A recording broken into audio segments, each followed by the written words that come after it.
කට්ටියට මේක තව ඉස්සරහට ඇදගෙන යන්න අමාරුයි කියනවා සර්. මට තේරෙනවා කසුන්. මට මේ සතිය විතරක් දෙන්න.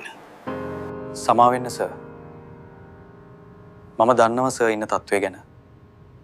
නෑ කසුන්. ඔයාලා මෙච්චර කාලයක් ඉවසන් ඉදපු එකම ලොකු දෙයක්.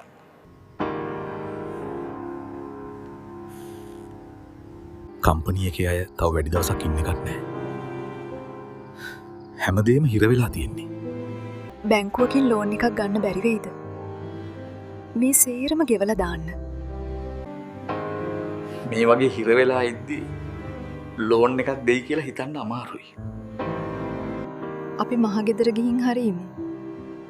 මේ ගේ විකුණලා ප්‍රශ්න ටික විසඳගමු. බලමුකෝ. මම හෙට බැංකුවට ගිහින් බලන්න.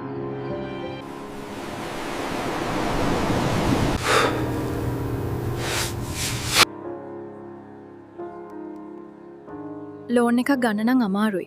සර් පොඩ්ඩක් මැනේජර් එක කතා කරලා බලන්න. වාඩි වෙන්න සර්.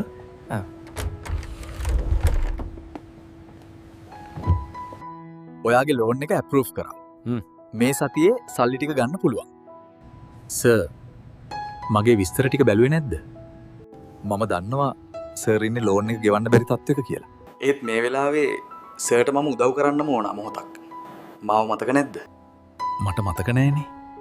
සර්ට මතකද?